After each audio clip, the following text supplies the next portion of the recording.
Hi, everybody. Welcome to English Digest. I'm Stephanie. And I'm Tom. It's our News Watch unit for today. And we've got a couple of news stories. I think they seem to be about the environment, basically. Yeah. One is about a coral reef that is in the Amazon River, which is kind of interesting because I usually think of coral reefs as being in the ocean. Yeah, but this is actually in a river, a freshwater river. And also, Denmark is planning to have some really big offshore wind farms. Yeah, so they really are focused on the environment. Different places in the world.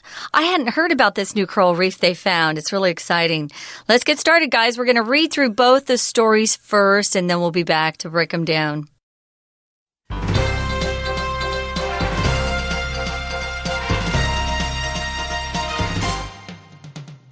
Unique Amazon coral reef under threat. The beautiful coral reef located at the mouth of the Amazon River in Brazil is under threat from oil companies that want to start drilling operations there. The reef was only discovered in 2012, and its existence was not publicly revealed until 2016. What makes this reef so special is that it's located in murky fresh water, while coral generally grows in clear salt water.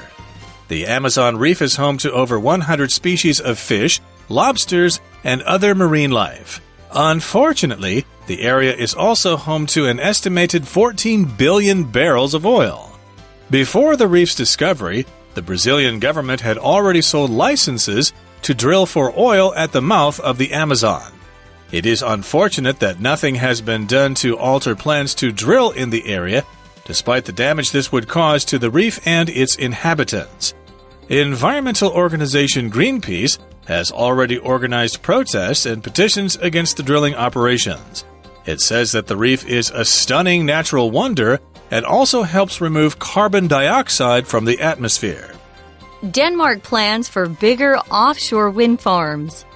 Denmark was one of the first countries to put a lot of effort into wind energy.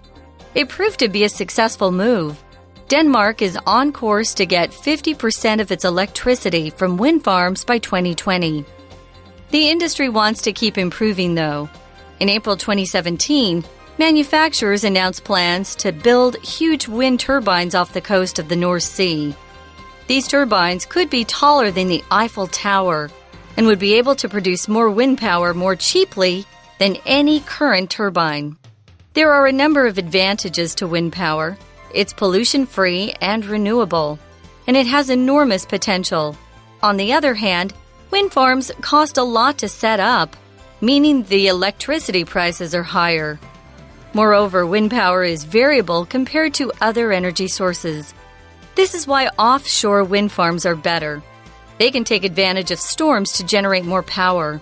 It's hoped these new giant turbines will bring down the cost of wind power and make it a more appealing alternative to fossil fuels in the future. Okay, let's take a look at the first news story in our News Watch unit for today. We've got a coral reef under threat, and this is a very special coral reef. We're actually describing it as being unique.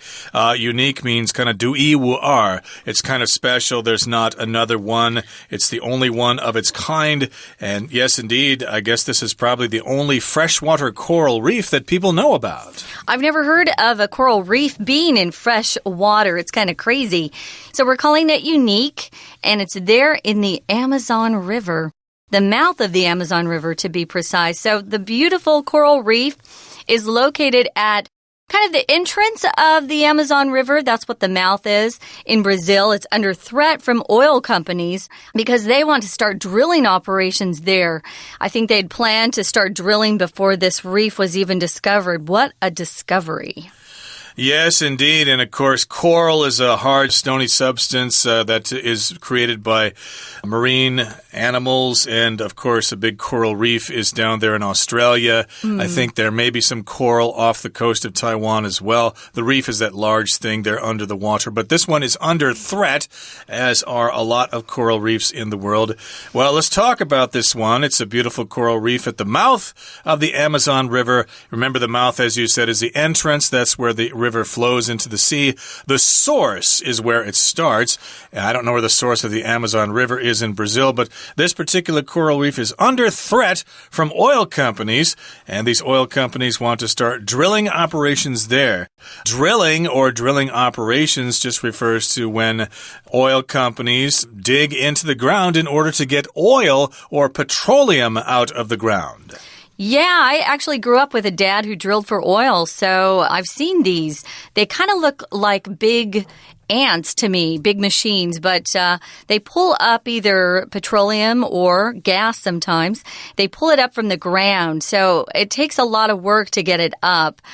And it damages the environment around it. So that's why they're worried about this reef. When you talk about operations, you're talking about some sort of business that is conducted, and drilling would be a type of business. So the reef was only discovered in 2012. I'm shocked that no one had found it before, but that's when it was first discovered. It says its existence was not publicly revealed until 2016. So whoever found it decided to keep that information and not tell the public for another 4 years. When you talk about the existence of something, guys, you're talking about it being alive, it being there.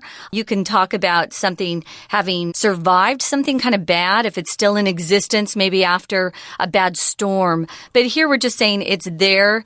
It can be seen, but it's kind of interesting that they kept it a secret. I guess they were afraid to reveal it to the public. They either kept it a secret or they just didn't know it was there. The Amazon is a very long river, and Brazil, the Amazon forest there is a big wilderness, so maybe they just didn't know it was there, but I guess they tried to keep it a secret because existence was not publicly revealed until 2016, just last year, or 4 years after it was discovered. Yeah. To reveal something just means to let someone know about something, especially if it's something that was not known before. Right. So maybe you have a secret and one day you reveal it.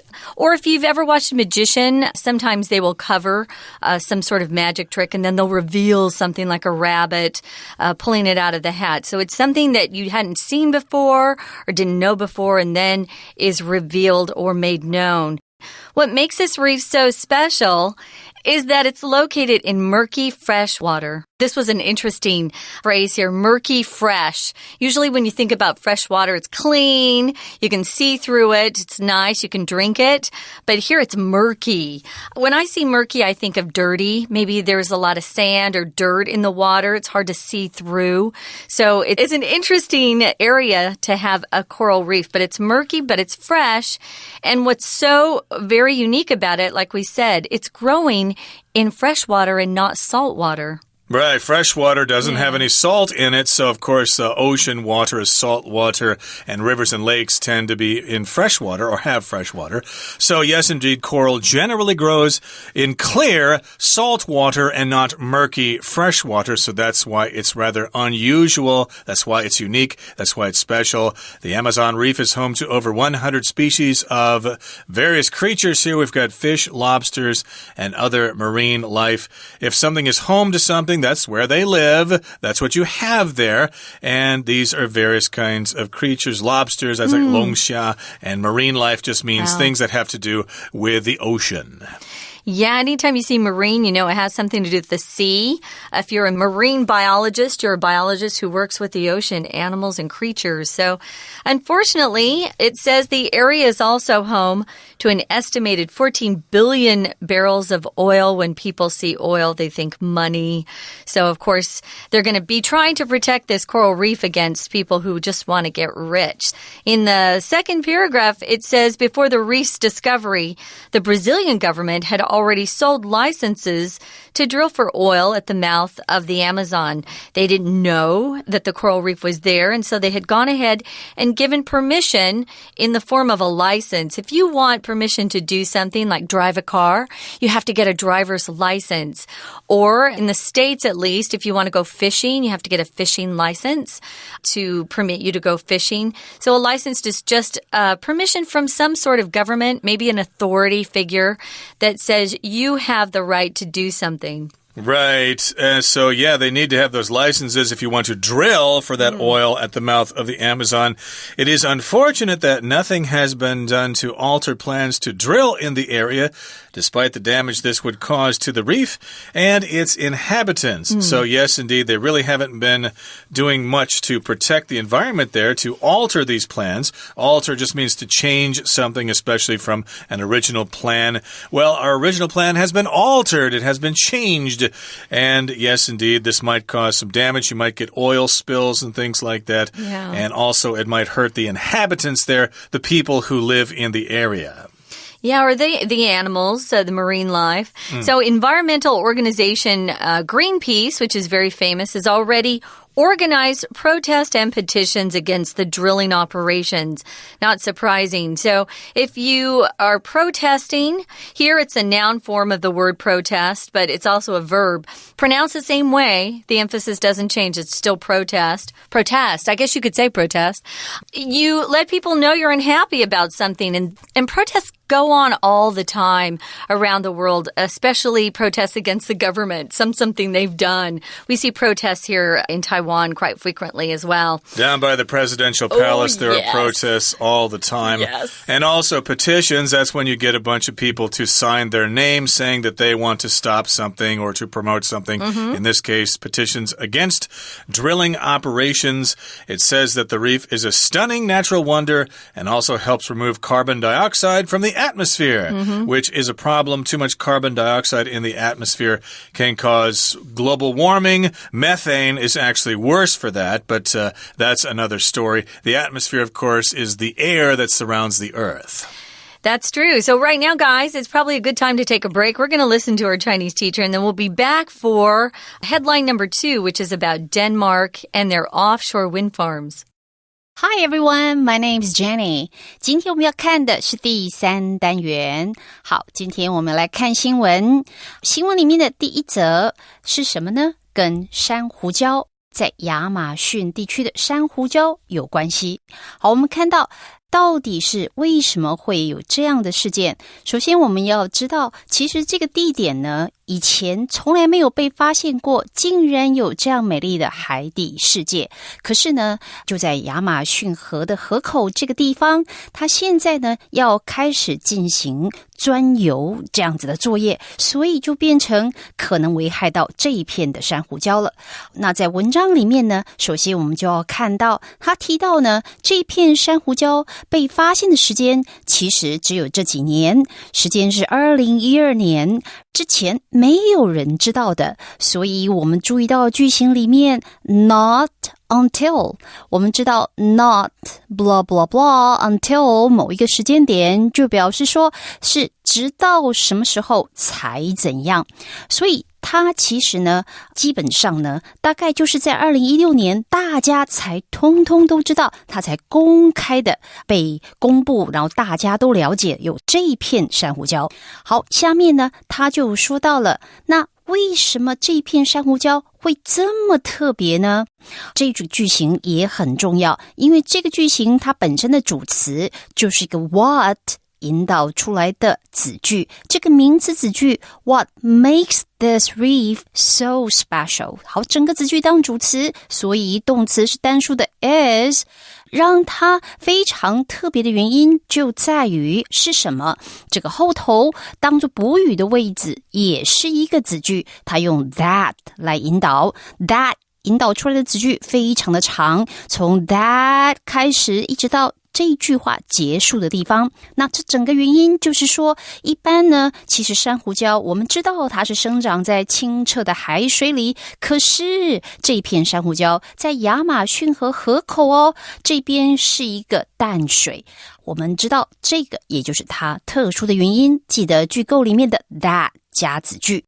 好，再来我们看到后面，当然我们要知道这里是属于巴西政府的。那巴西政府它其实在发现这片珊瑚礁之前，就把这个专油的许可呢发出去卖出去了，所以现在要怎么办呢？当然有一些环保团体就会出来抗议，他希望呢把这一片河口这一边的珊瑚礁呢留给天然的大自然。那我们来看看下面这句话，他说 It is unfortunate that， 我们晓得在句型里面 it 常常就是表示一个虚主词，那这种句构里头后头真正的主词就在 that 子句里面，所以什么事情是很不幸的呢？也就是 that 子句里面说的现在如果说你想要去改变这个计划，可能很难了。We're going to take a quick break. Stay tuned. We'll be right back.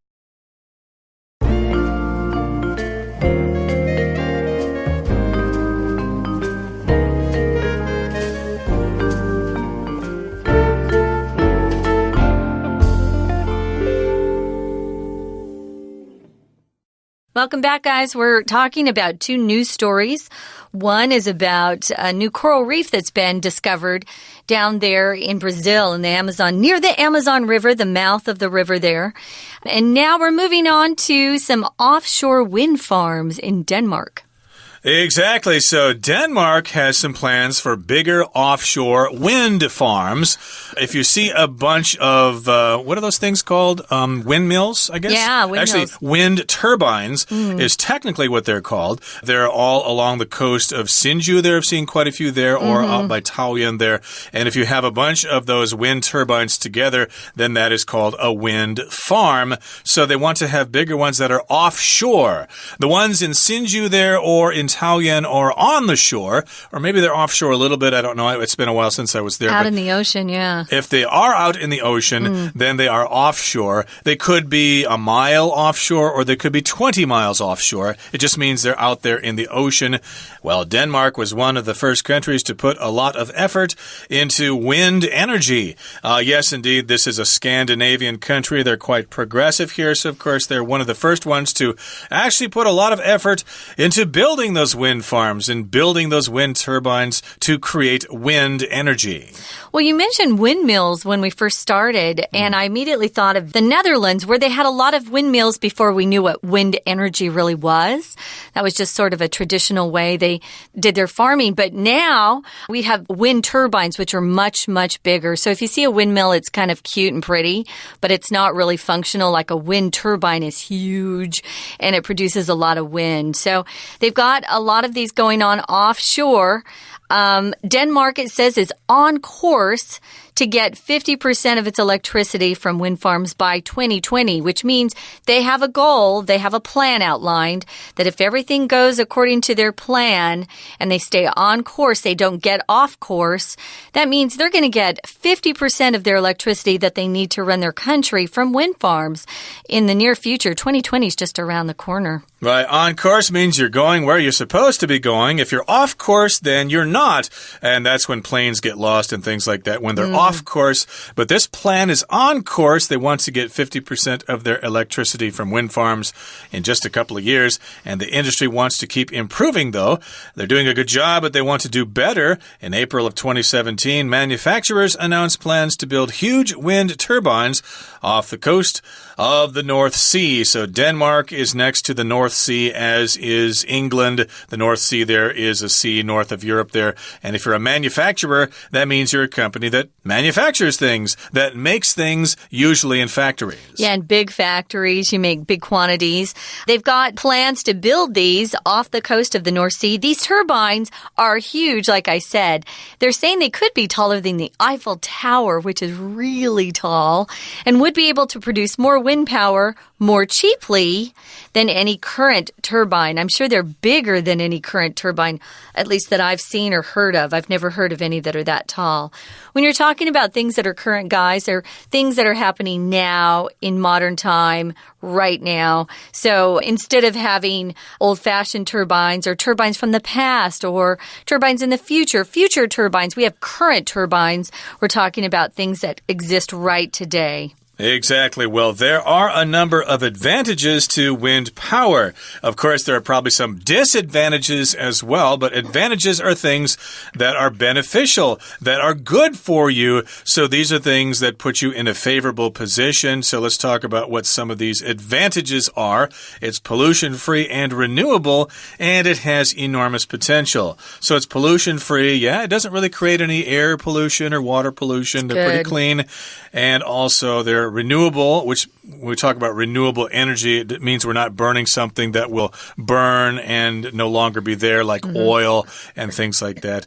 And, of course, it has enormous potential. Enormous means really, really big. And potential just means a possibility for something to happen in the future. So, yeah, if something has potential, that means it's going to show the capacity to become really successful in the future. Right. So, on the other hand, so we just talked about the advantages. So, in order to flip it and talk about the disadvantages or the downside, you're going to use a phrase often that you say, on the other hand, on the one hand, on the other hand, but you don't have to say on the one hand, you don't have to start with it. If you want to flip it though, just add on the other hand, and we're talking about the opposite, the contrast.